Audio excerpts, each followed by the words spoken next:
2017년 저는 교회 리더로 선출됐어요. 처음에는 본분에서 어느 정도 성과가 있었어요. 하지만 이후 저는 지위의 복을 탐하고 실질적인 사역은 하지 않으면서 늘 제 자질이 부족하고 업무를 모른다는 핑계를 대며 사역을 챙기지 않았어요. 윗선 리더인 줄리아 자매가 사역에 대해 물어볼 때면 저는 아무것도 대답할 수 없었어요. 심지어 형제 자매들이 본분을 이행하면서 만나는 실제 어려움에 대해서도 파악하지 못했죠. 줄리아는 저에게 조언하면서 도와줬지만 저는 돌이킬 줄 몰랐어요. 줄리아는 제가 실질적인 사역을 하지 않는다며 몇몇 집사들 앞에서 2번이나 저를 폭로했는데 제가 본분을 이행할 때 몸을 사리며 교활하게 굴고 너무 간사하다는 등의 말을 했어요. 저는 줄리아가 사람들 앞에서 저를 망신 주면서 괴롭힌다는 생각에 반발심이 들었죠. 한 번은 예배 중에 줄리아가 사역에서 저지른 실수를 발견하고 저는 형제 자매들 앞에서 그녀를 흠잡았어요. 그로 인해 형제 자매들이 그녀를 거짓 리더로 잘못 여기는 일이 생긴 거예요. 저의 이런 행동은 교회 사역을 교란시키고 말았죠.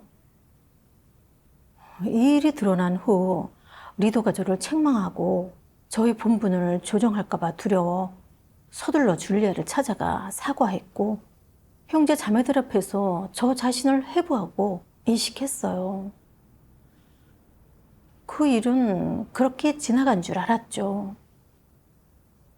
그런데 며칠 후 윗선 리더가 저를 찾아 제가 실질적인 사역을 하지 않는 것은 이미 심각한 직무유기라고 말했어요.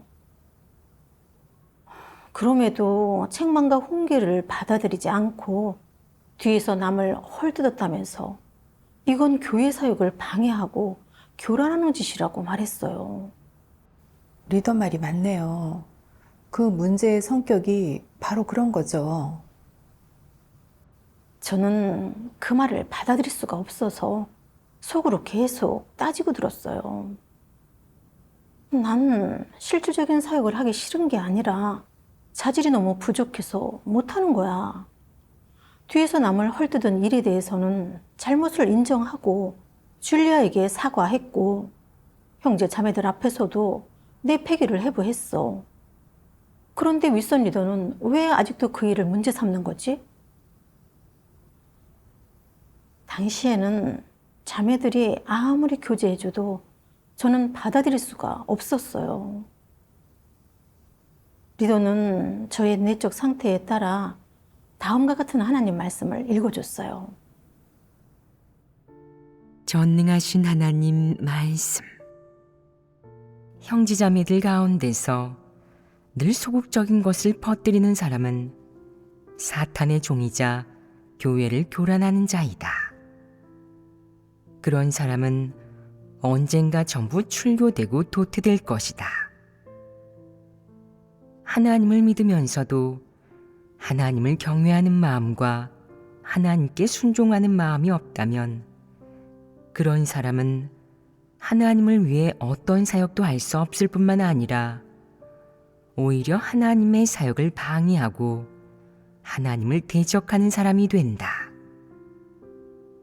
하나님을 믿는 사람이 하나님께 순종하지도 하나님을 경외하지도 않고 오히려 하나님을 대적하는 것은 하나님을 믿는 사람의 가장 큰 수치이다. 하나님을 믿는 사람의 언행이 불신자처럼 제멋대로이고 절제되지 못한다면 그 사람은 이방인보다 더 사악한 사람이며 전형적인 악마이다. 교회에서 독설과 악담을 퍼뜨리는 자나 형제자매들 사이에서 유언비어를 유포하고 이간질하며 당을 짓는 자는 마땅히 출교시켜야 하겠지만 사역의 시대가 다르므로 그들에게 제약을 가하는 것이다.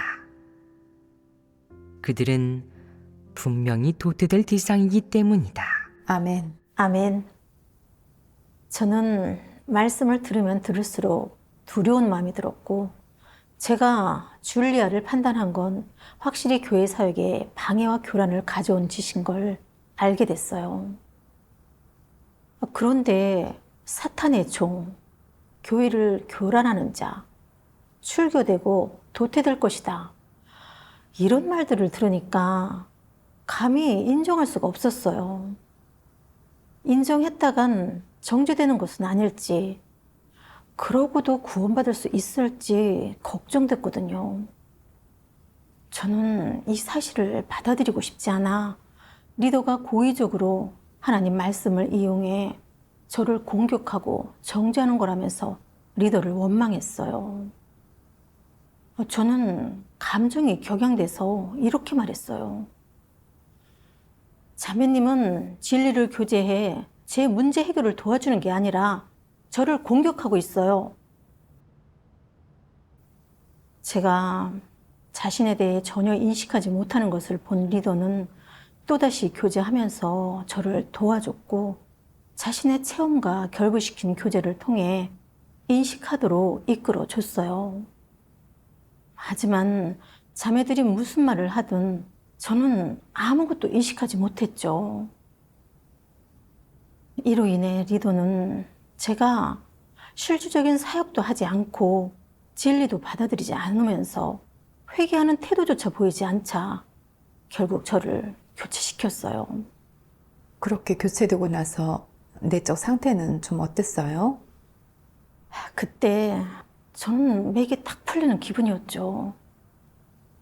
저는 2, 3년 된 새신자도 아니고 하나님을 믿은 지 10년이 다 돼가고 있었거든요. 이제 하나님의 사역은 거의 끝나가고 사람을 드러내 각기 부류대로 나누는 때가 됐어요. 근데 이런 중요한 시기에 진리를 받아들이지 않는 사람이라고 드러났으니 이건 도태된 것 아닌가요? 아무리 하나님을 믿어도 이제는 아무 소용이 없고 앞날도 없을 것 같았어요.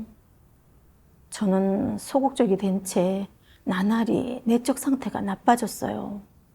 제가 어떤 부분도 제대로 이행하지 못하는 폐물처럼 느껴졌거든요. 늘 하나님께 버림받은 기분이었고 마음이 하루 종일 불안했어요. 비록 형제 자매들이 계속해서 하나님의 뜻을 교제해 주며 제가 반성하고 실패 가운데 공과를 배우는데 집중하라고 했지만 저는 이미 진리를 추구하지 않는 사람으로 드러났다고 생각했어요. 그래서 아무리 추구해도 헛수고일 거라고 고집스럽게 여겼어요. 그건 자신을 규정하는 거죠. 네. 그 이후로는 교회에서 저에게 어떤 본분을 안배하든 소극적이고 수동적인 태도로 대충대충 이행했고 아무런 성과도 거둘 수 없었어요. 결국 리더는 원칙에 따라 저의 본분을 정지시키고 격리시켜 저 자신을 반성하게 했어요. 그 순간 저는 머리가 띵해졌어요. 마치 사형 선고를 받은 기분이었거든요. 이제 완전히 끝이야. 본분을 잃었는데 내가 구원받을 희망이 있겠어?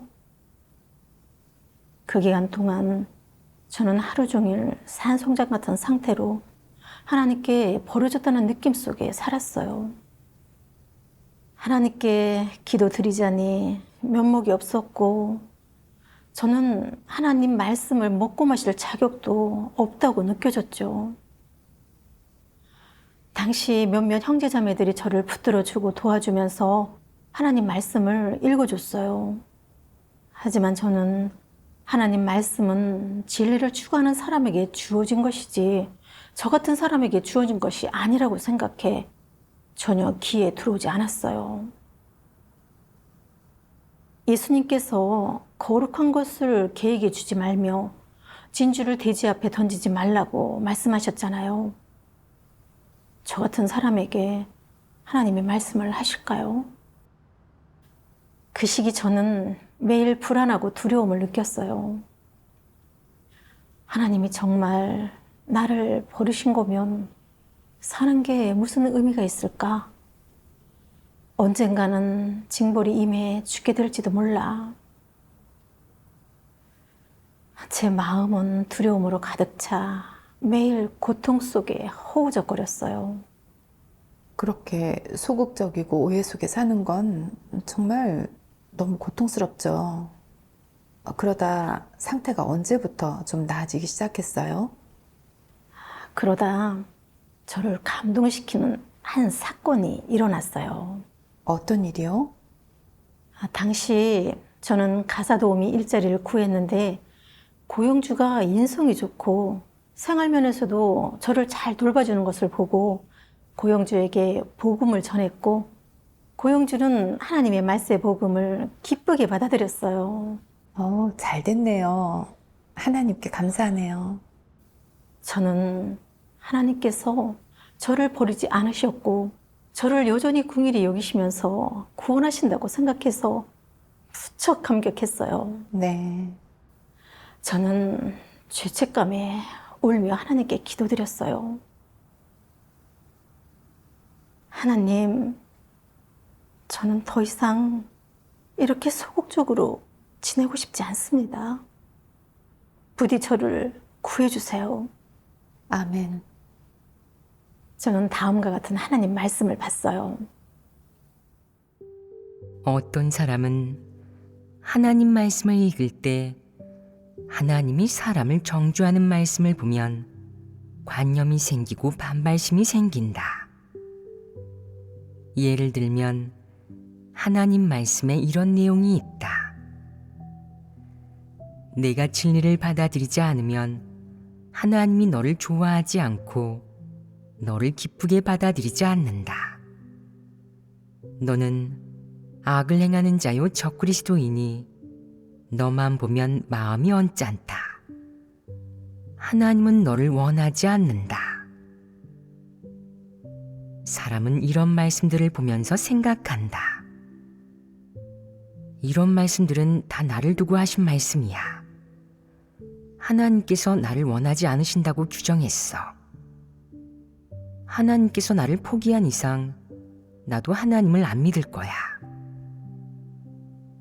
하나님 말씀을 읽을 때면 사람의 폐괴된 내적 상태를 드러내고 사람을 정죄하는 말씀을 보고 자주 관념과 오해가 생겨 소극적으로 변하고 연약해지는 사람들이 있다.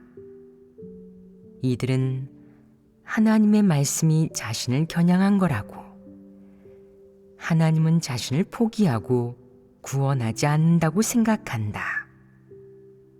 그리하여 소극적으로 변해 대성통곡을 하면서 더는 하나님을 따르려 하지 않는다. 그러나 사실 이는 하나님을 오해한 것이다. 하나님 말씀의 뜻을 깨닫지 못했다면 하나님을 규정하지 마라. 너는 하나님이 어떤 사람을 포기하는지 모르며 하나님이 어떤 상황에서 사람을 포기하고 또 어떤 상황에서 사람을 한쪽에 내버려 두는지 알지 못한다. 여기에는 전부 원칙과 배경이 있다. 너는 이 세부적인 일에 관해 밝히 알지도 못하면 쉽게 예민해져서 하나님의 말씀 한마디를 근거로 자신을 규정하게 된다. 이는 문제가 되지 않겠느냐? 하나님이 사람을 심판할 때 주로 사람의 어떤 면을 정죄하겠느냐? 하나님이 심판하고 드러내는 것은 사람의 폐괴 성품과 폐괴 본질이다. 하나님이 정죄하는 것은 사람의 사탄 성품과 사탄 본성이며 하나님을 거역하고 대적하는 다양한 태도와 행동이다. 또 하나님께 순종하지 않고 언제나 하나님을 대적하는 것, 늘 자신만의 속셈과 목적을 품고 있는 것을 정죄한다. 하지만 이러한 정죄가 사탄 성품이 있는 사람을 포기한다는 의미는 아니다. 너는 사람을 정죄하는 말씀을 듣고는 하나님이 사람을 포기했다고, 구원하지 않을 것이라고 생각하며 그로 인해 소극적으로 변해 자포자기하게 된다. 이것은 하나님을 오해하는 것이다. 사실 하나님은 사람을 포기하지 않았는데 사람이 스스로 하나님을 오해하고 자신을 포기한 것이다. 스스로 자신을 포기하는 것은 무엇보다 치명적이다. 이는 미련한 자는 지식이 없으므로 죽느니라 라는 구약 성경의 구절이 이루어진 것이다. 자포자기는 가장 어리석은 행위이다. 때로는 하나님의 말씀이 사람을 규정하는 것처럼 느껴지겠지만 사실 그건 어떤 한 사람을 규정한 것이 아니라 하나님의 뜻과 견해를 선포한 것이다.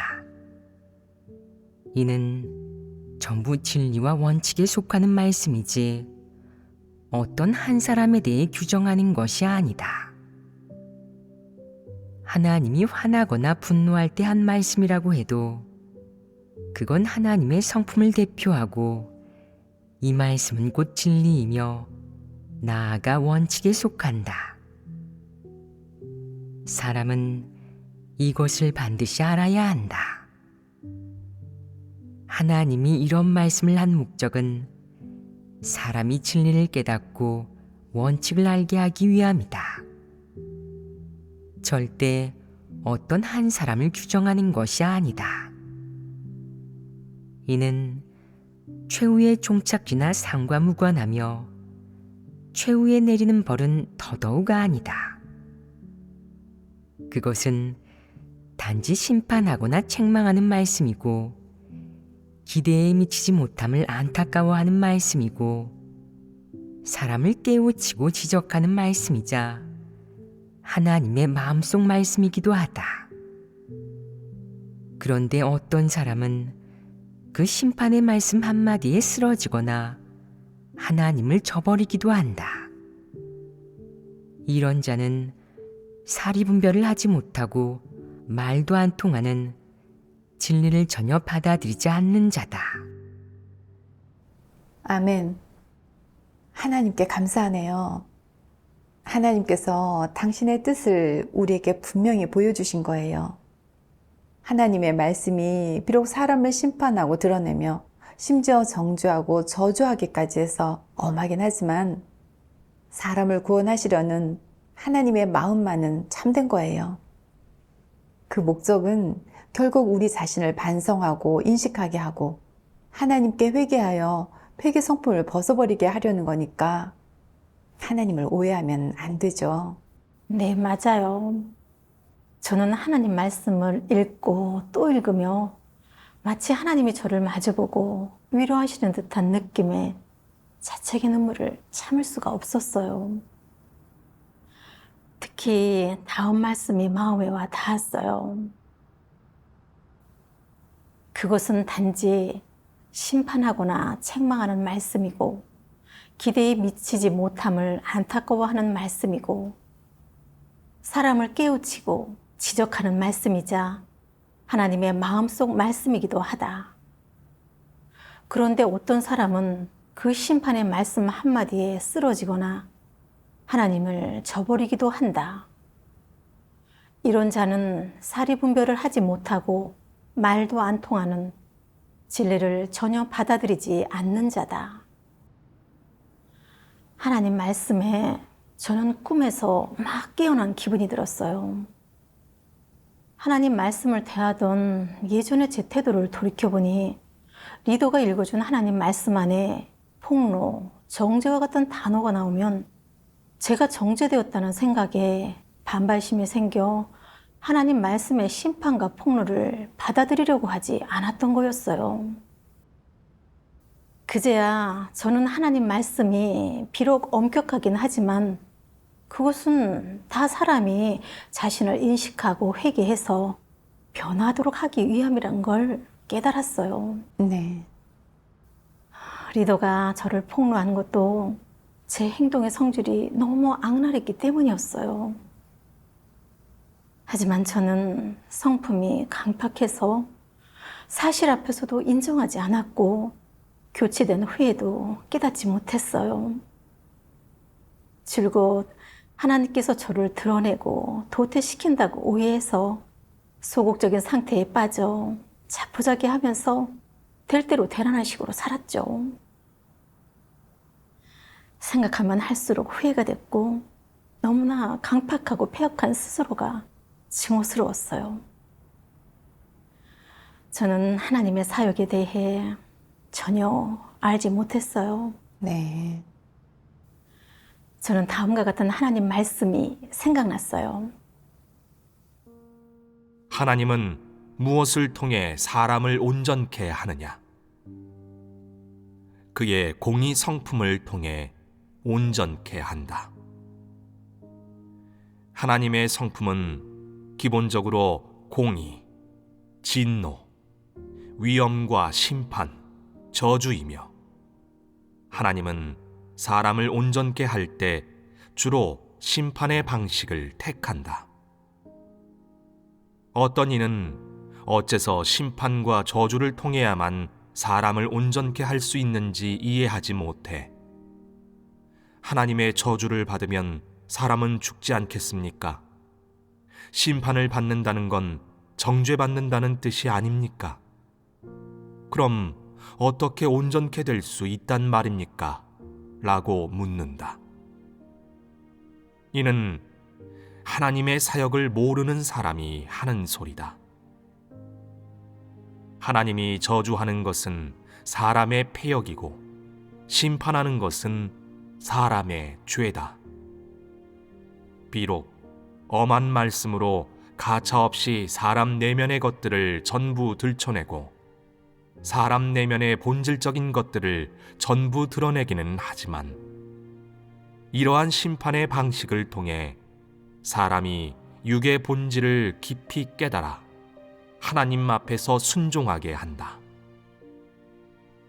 사람의 육은 죄에 속하고 사탄에게 속한다. 육은 패역한 것이고 하나님의 형벌 대상이다. 그러므로 사람이 자기 자신을 알게 하려면 오직 하나님의 심판의 말씀이 임해야 하며 게다가 온갖 방법으로 연단해야 한다. 그래야만 하나님의 사역이 성과를 거둘 수 있다. 아멘. 여러 차례 읽었던 말씀이었는데 어째서 저는 하나님의 뜻을 깨닫지 못했을까요? 하나님의 말세 사역은 말씀의 심판과 형벌로 사람을 정결케 하고 구원하는 거잖아요. 사람은 사탄에 의해 너무 깊이 폐기되었기 때문에 하나님 말씀의 심판과 폭로 없이는 영원히 자신의 폐기의 본질과 폐기된 실상을 인식할 수 없고 진실된 회개와 변화가 있을 수 없잖아요. 네, 맞아요. 하지만 저는 하나님께 심판받고 폭로되는 사람은 정죄받고 도태된 사람이고 이건 그 사람에게 좋은 결말과 종착지가 없다는 뜻이라며 그릇되고 터무니없이 생각하고 있었어요. 저는 정말 황당하고 터무니없이 이해하고 있었죠. 하나님의 사역을 전혀 알지 못했고 사람을 구원하시려는 하나님의 애쓰시는 마음을 전혀 알지 못했어요. 저는 일찍이 하나님께서 하신 말씀이 생각났어요. 사람을 구원하고자 하는 하나님의 마음은 언제나 변하지 않는다. 그리고 오늘에서야 이 말씀의 실제를 느낄 수 있었어요. 하나님은 최대한 사람을 구원하려 하시죠.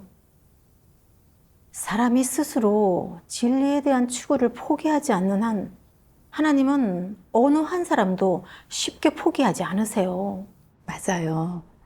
사람에게 과오가 있는 것이 두려운 게 아니에요. 회개하고 변화하기만 한다면 하나님께서는 다 구원해 주시거든요. 네. 저는 가슴에 손을 얹고 스스로에게 물어봤어요.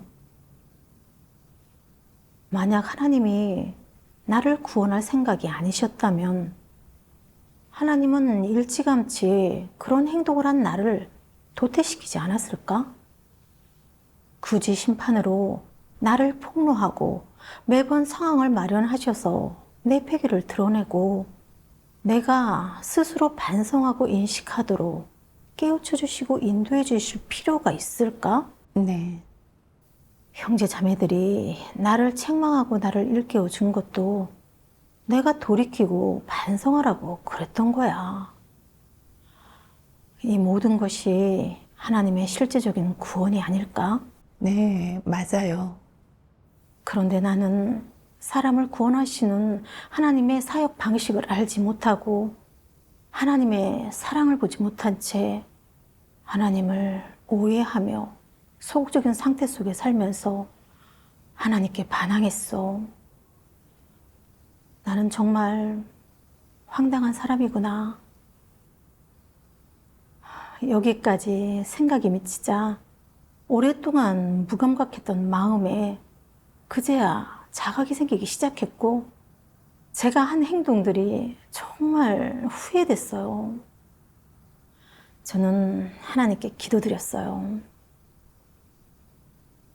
하나님, 앞으로 어떤 좌절과 실패가 닥쳐도 하나님을 오해하지 않고 자신을 잘 반성하고 인식하며 공과를 배우겠습니다.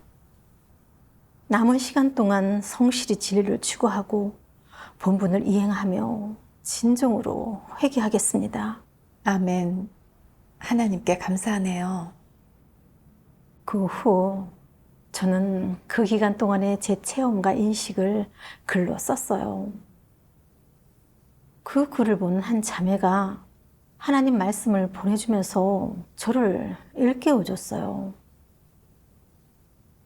자매님은 왜 자신에게 책망과 훈계가 임했는지를 반성하고 리더가 폭로한 자매님의 문제를 하나하나 꺼내어 반성하고 인식해야 해요.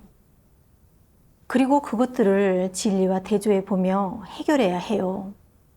그래야 제대로 문제를 해결할 수 있을 거예요. 네, 맞아요. 그래서 저는 마음을 가라앉히고 스스로를 반성해 봤어요. 왜 리더는 나에게 진리를 받아들이지 않는다고 했을까? 나에게 진리를 받아들이지 않는 어떤 모습이 있는 걸까? 돌이켜보니 저는 리더를 맡고 있는 동안 어려움이 닥칠 때마다 제 육적인 것만 생각했더라고요. 어려움을 해결하기 위해 신경을 쓰고 대가를 치러가면서 진리를 구하지 않았어요. 거기다 간사하게 행동했죠. 진리를 구하며 문제를 해결하는 건 정신적 에너지가 많이 소모되는 일이니까 자질이 부족하다는 핑계를 대면서 문제를 윗선 리더에게 떠넘기면 저는 걱정을 덜 수 있을 거라고 생각했거든요. 그러면 문제가 결국 해결되지 않더라도 저는 아무 책임을 질 필요가 없다고요. 한 번은 제가 사역 중에 만난 문제를 리더에게 보고한 적이 있었어요. 제 보고를 들은 리더는 이렇게 말했어요. 자매님은 문제를 만나면 해결하기 위해 구하면서 노력하지는 않고 그 어려움을 마치 짐짝처럼 다른 사람에게 떠넘기네요. 만약 자매님이 그 어려움에 관한 진리를 구했다면 분명 자신의 해결 방법을 찾았을 거예요. 저는 그 말을 듣고 반성하기는커녕 오히려 화가 나더라고요. 내가 문제를 보고한 것도 잘못인가? 왜 내가 일이 닥쳤을 때 진리를 구하지 않는다고 말하는 거지? 당시 저는 속으로 계속 변명하는 말들을 늘어놨죠. 여기까지 생각하고 나자 저는 그제야 이것이 바로 진리를 구하지 않고 진리를 받아들이지 않는 모습임을 깨달았어요. 줄리아가 여러 차례 저의 문제를 지적해주고 예배에서도 저를 폭로해 주었는데도 저는 반성하지 않고 오히려 복수할 기회를 노렸어요. 그러다가 그녀가 사역에서 실수를 하자 뒤에서 그녀를 판단하고 헐뜯으며 교회 생활을 교란했던 것이 생각났어요. 저의 악행이 폭로된 후에도 그 책임을 지지 않기 위해 가식적으로 줄리아에게 사과했어요.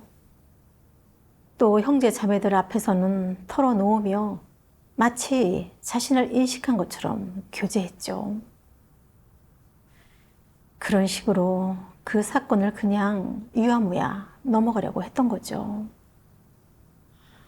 리더가 하나님 말씀과 결부시켜 저를 폭로하자 저는 마음으로는 수긍하면서도 겉으로는 받아들이지 않았어요. 오히려 리더가 하나님 말씀을 가지고 저를 공격하고 정죄한다면서 생트집을 잡았죠. 이 모든 것이 진리를 받아들이지 않는 모습 아닌가요? 저는 진리를 추구하는 사람이 아니었어요. 네, 이렇게 체험하니 정말 좋네요. 글을 쓰면서 자기가 체험한 것에 어떤 문제가 있었는지 발견하고 더 깊이 자신을 돌아보게 되면서 자신에 대해 좀 더 알게 되는 거니까요. 그 후 저는 또 다음과 같은 하나님 말씀을 보게 되었고 저의 내적 상태에 대해 더 정확히 알게 됐어요. 전능하신 하나님 말씀. 폐괴가 정결케 되고 생명 성품이 변화되려면 반드시 진리를 사랑하고 받아들여야 한다. 그럼 무엇이 진리를 받아들이는 것이냐? 내게 어떤 폐괴 성품이 있든 내 본성에 큰 붉은 용의 어떤 독소, 즉 어떤 사탄 독소가 있든 하나님 말씀에서 그것을 폭로하면 인정하고 순종해야 한다. 아무런 선택도 하지 말고 하나님 말씀에 따라 자신을 인식해야 한다. 이것이 바로 하나님의 말씀을 받아들이는 것이다. 즉, 진리를 받아들이는 것이다. 하나님이 어떻게 말씀해도 그 말씀이 아무리 엄해도 어떤 어휘를 사용해도 그것이 진리라면 받아들일 수 있어야 하고 사실 진상에 부합한다면 인정할 수 있어야 한다. 하나님의 말씀이라면 그것을 얼마나 깨달았든 순종해야 한다. 형제자매가 성령의 깨우침으로 인한 핏비춤을 교제할지라도 받아들이고 순종해야 한다. 이런 사람이 어느 정도까지 추구하면 진리를 얻어 성품 변화를 이룰 수 있다. 진리를 사랑하지 않는 사람은 인성이 어느 정도 있고 좋은 일도 얼마간 하거나 하나님을 위해 버리고 헌신할 수 있을지라도 진리를 참답게 대하지 않고 건성이며 생명 성품에 늘 변화가 없다. 아멘. 하나님 말씀을 통해 진리를 받아들이는 사람은 어떤 태도로 하나님 말씀을 대하는지 알게 됐어요. 그들은 하나님 말씀을 무조건적으로 인정하고 받아들이고 순종해요. 하나님 말씀의 어투가 매섭든 부드럽든 심판과 폭로이든 권면과 위로이든 마땅히 모두 받아들이고 순종하죠. 이것이 사람이 갖춰야 할 이성이에요. 그렇죠. 때로는 하나님이 폭로하신 내적 상태를 인식하지 못할 수도 있지만 그럼에도 불구하고 받아들이고 순종하는 태도를 가져야 하죠. 적어도 하나님의 말씀은 진리이고 그 말씀이 폭로하는 것은 모두 사실이자 우리 폐기성품 안에 있는 것들임을 알고 하나님 말씀에 아멘이라고 할 수 있어야 해요. 맞아요. 하지만 저는 하나님 말씀에서 폭로하는 내용이 저의 내적 상태란 것을 알면서도 받아들이지 않았어요. 오히려 리더가 하나님 말씀을 이용해 저를 정죄해서 저를 소극적으로 만들었다고 억지를 부렸어요. 저는 하나님 말씀의 심판과 폭로를 받아들이지 않았을 뿐 아니라 문제를 다른 사람에게 떠넘겼어요. 저는 정말 조금도 진리를 받아들이지 않았고 정말 어처구니 없는 사람이었어요. 형제 자매들의 조언과 도움, 책망과 훈계와 같은 긍정적인 사물도 저는 하나님으로부터 받아들이면서 순종하지 못했어요. 오히려 저를 책망하고 폭로한 사람을 공격했죠. 생각하면 할수록 인성이 없는 제 모습에 고개를 들 수 없을 정도로 부끄러웠어요. 저는 마음으로부터 진리를 받아들이지 않는 사람임을 인정했어요. 자매님의 교제를 듣고 보니 저도 진리를 받아들이지 않는 제 모습에 대해 좀 알게 되네요. 사람이 진리를 받아들이지 못하는 게 얼마나 치명적인 문제인지도 깨닫게 되고요. 하나님께서 말세하시는 사역은 진리를 선포해서 사람을 심판하고 정결케 하시는 건데 진리를 받아들이지 못하면 구원받을 수 없는 거잖아요. 네, 맞아요. 그 후 저는 리더가 저에게 읽어줬던 하나님 말씀을 다시 찾아 묵상하면서 기도하는 마음으로 읽었어요. 전능하신 하나님 말씀. 말을 하거나 일을 할 때 잠깨만 쓰는 사람, 본분을 이행할 때 늘 몸을 사리고 농간을 부리는 사람은 모두 진리를 전혀 받아들이지 않는 사람이다. 그들은 성령의 역사가 없어 진흙탕 속이나 어둠 속에 사는 것과 같다. 아무리 찾고 노력해도 빛을 보지 못하고 방향을 찾지 못한다. 본분을 이행할 때도 영감과 하나님의 인도가 없어 벽에 많이 부딪힌다. 심지어 어떤 일들을 하다가 자기도 모르는 사이에 드러난다. 형제자매들 가운데서 늘 소극적인 것을 퍼뜨리는 사람은 사탄의 종이자 교회를 교란하는 자이다. 그런 사람은 언젠가 전부 출교되고 도태될 것이다. 아멘. 하나님 말씀과 대조해 보며 저는 그제야 제가 본분을 이행하는 데 있어 꾀를 부리고 몸을 사리는 사람이라는 걸 인식했어요. 하나님을 향한 충성심이라고는 조금도 없었고 어려움과 문제를 만나면 늘 육적인 것만 생각할 뿐 문제를 해결하기 위해 신경을 쓰고 대가를 치르면서 진리를 구하지 않았어요. 항상 문제를 윗선 리더에게 떠넘기고 자신은 한가로이 지내려 했죠. 그러면서 늘 자질이 부족하다는 핑계를 대며 실질적인 사역을 하지 않는 스스로에게 면죄부를 줬고요. 저는 정말 이기적이고 간사했어요. 본분을 대함에 있어 줄곧 무성의하고 무책임했던 저는 당연하게도 성령의 깨우침과 인도를 받지 못해 어떤 문제도 발견하지 못했죠.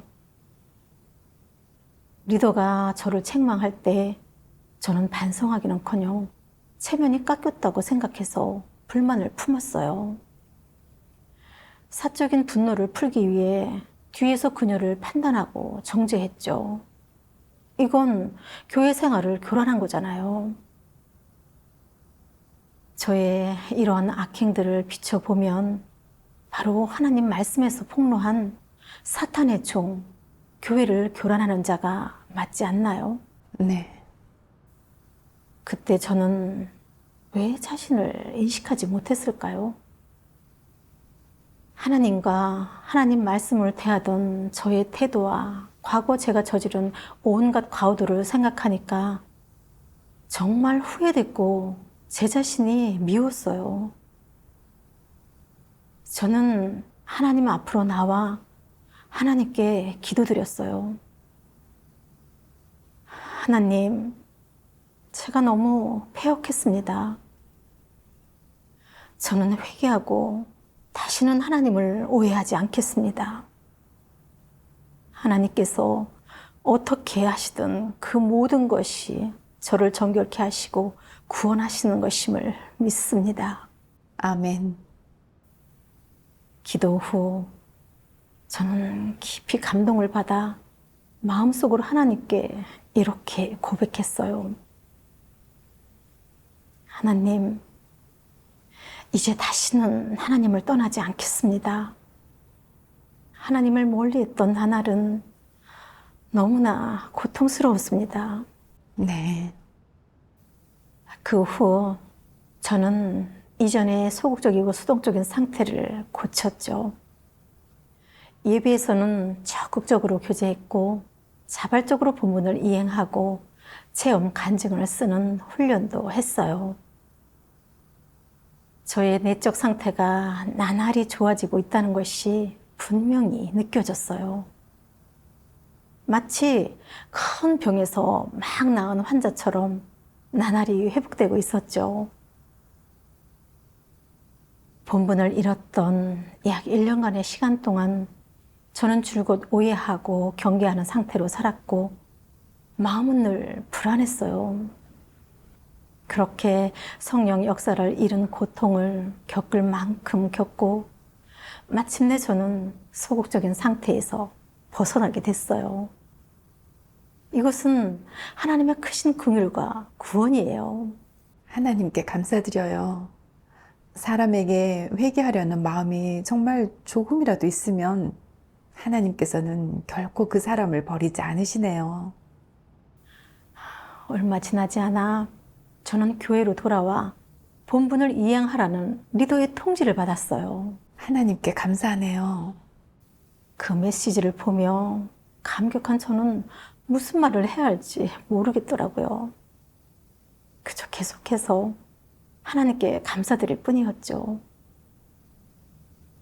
저는 무슨 일이 닥치면 그 일에 대해 쉽게 따지고 드는 사람이란 걸 알고 있어요.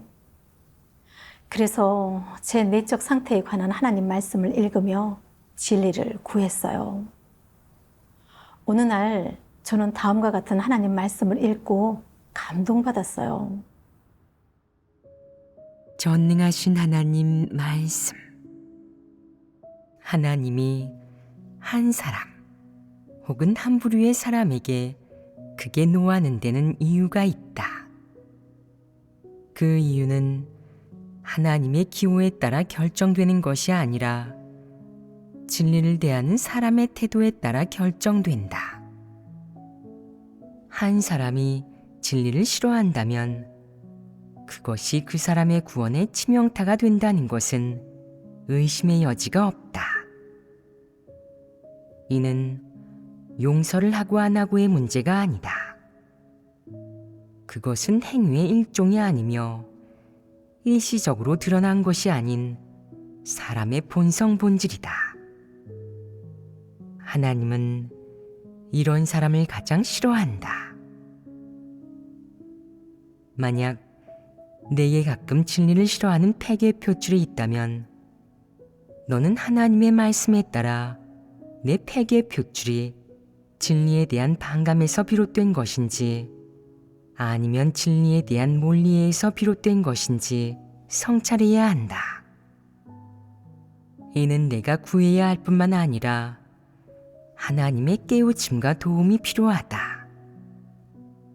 내가 만약 진리를 싫어하는 본성 본질을 가지고 있어서 진리를 전혀 받아들이지 않고 심한 반감을 품은 채 진리를 적대시한다면 문제가 심각해진다. 너는 악인이 분명하니 하나님이 구원하지 않을 것이다. 아멘. 아멘. 하나님의 말씀에서 저는 하나님이 어째서 사람에게 크게 노하시는지 깨달았어요. 바로 사람이 진리를 싫어하고 받아들이지 않기 때문이었어요. 하나님은 진리의 선포자시잖아요. 우리가 진리를 대하는 태도는 바로 하나님을 대하는 태도죠. 진리를 싫어하고 적대시하는 것은 하나님의 반대편에 서서 하나님의 원수가 되는 것과 같아요. 진리를 싫어하고 하나님을 적대시하는 본성을 가진 사람은 절대 진리를 받아들일 수 없죠.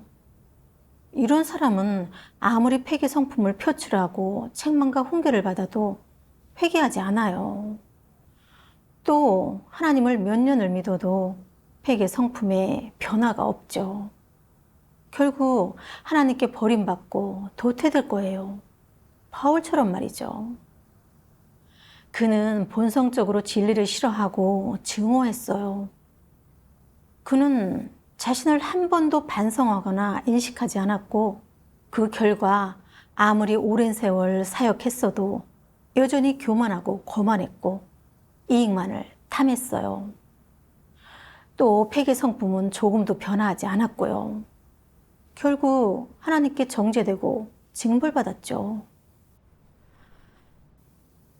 바울에게서 저의 모습을 보게 됐어요. 저는 진리를 추구하지 않고 책망과 훈계를 받아들이지 않았어요. 저는 진리를 싫어하는 사탄 성품을 표출하면서 살았어요. 그 결과 오랜 시간 어둠과 공포 속에 살며 고통에 시달렸고 하나님께 버려졌어요.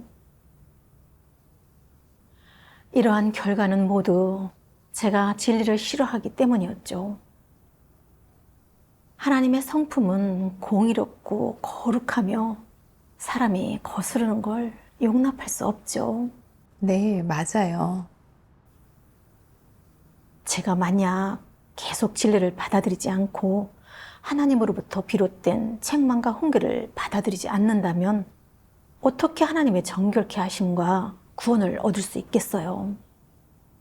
그럼 저의 믿음은 결국 헛수고가 되는 거잖아요. 진리를 싫어하는 성품을 해결하지 않는 것은 너무 위험했어요.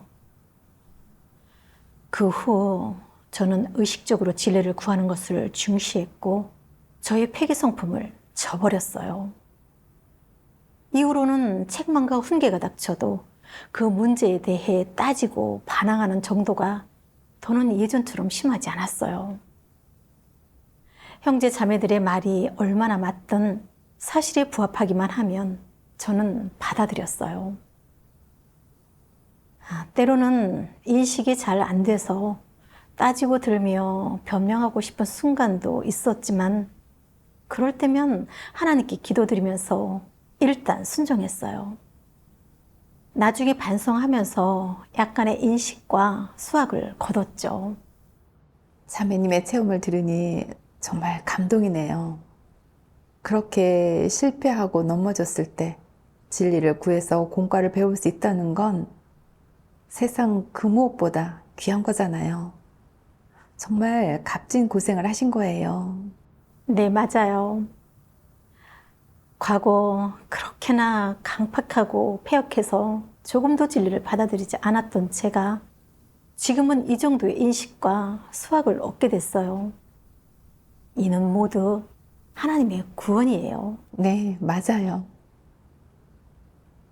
이번 체험을 통해 저는 비로소 자신에 대해 어느 정도 인식하게 됐어요. 또 하나님이 사역하시며 사람을 구원하신 방식과 하나님의 뜻에 대해서도 어느 정도 깨닫게 됐어요.